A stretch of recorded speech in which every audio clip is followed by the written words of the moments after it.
Extraction shooters are terrifying. Let me explain. So, recently I've been scrolling through Steam while procrastinating with college work in search of my new poison. I wanted to try the extraction genre for some time now, and while this game has extraction in its name, that's not what I want. I wanted to try that authentic fear of losing literally everything I came in with and feel my heart pump when I amass a good amount of money in looted items. To really feel the dread of knowing there's an enemy team near or far that could murk me at any second. That extraction shooter genre. So I started experimenting, and I'm now giving you my experience and what I've learned as a total newbie who, A, knows literally nothing about this genre of games, and B, shits himself at the very thought of losing his favorite gun.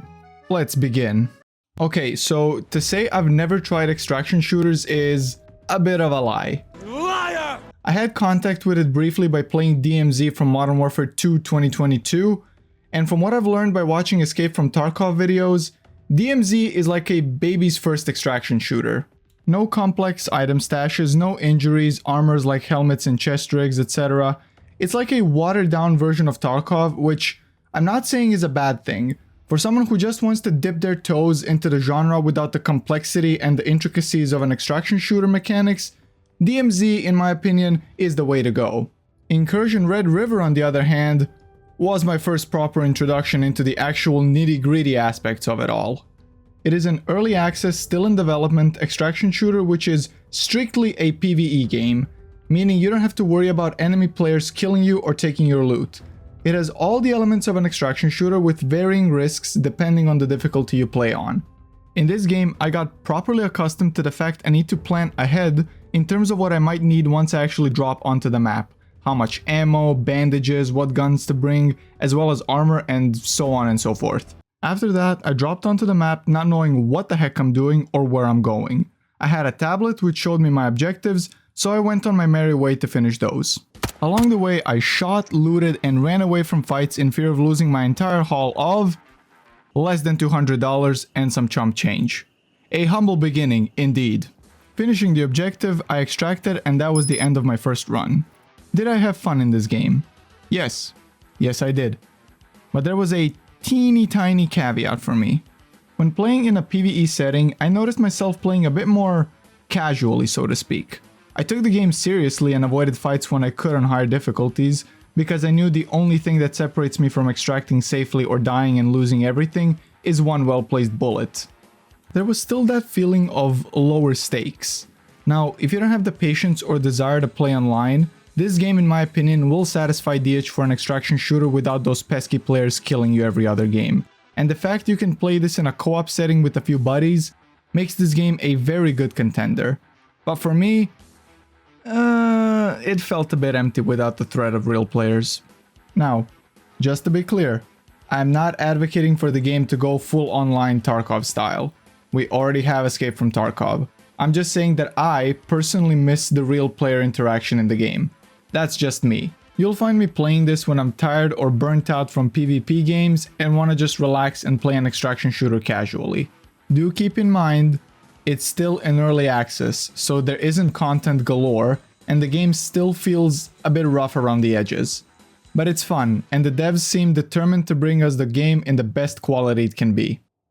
Now, on to the third game, and the one I probably had the most fun in. Delta Force. Yep, you heard me right.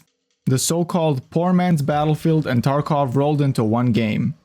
There is a lot that could be said about this game, both positively and negatively. But today, we'll just stick to talking about the Operations game mode. For me, this game had just the right amount of depth as well as accessibility for a new player to learn the ropes and take the game seriously.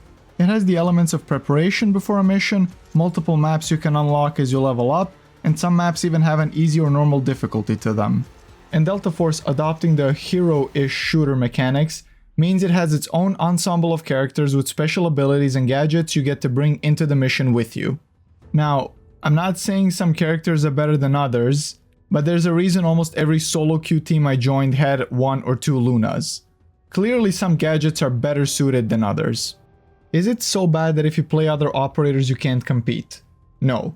In my experience, albeit short, I went up against almost every operator and queued up with a variety of people. If you know how to play your cards and operators right, no recon arrow is gonna save them. Heck, when I decided I wanted to try and go solo, I chose Hacklaw and Nox as my 2 operators since I like playing stealthy. Do I absolutely suck at stealth?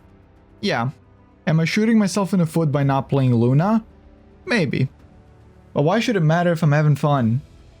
I think Delta Force is a good free-to-play game for people who want to have a full extraction shooter experience set in a more mainstream, less hardcore setting.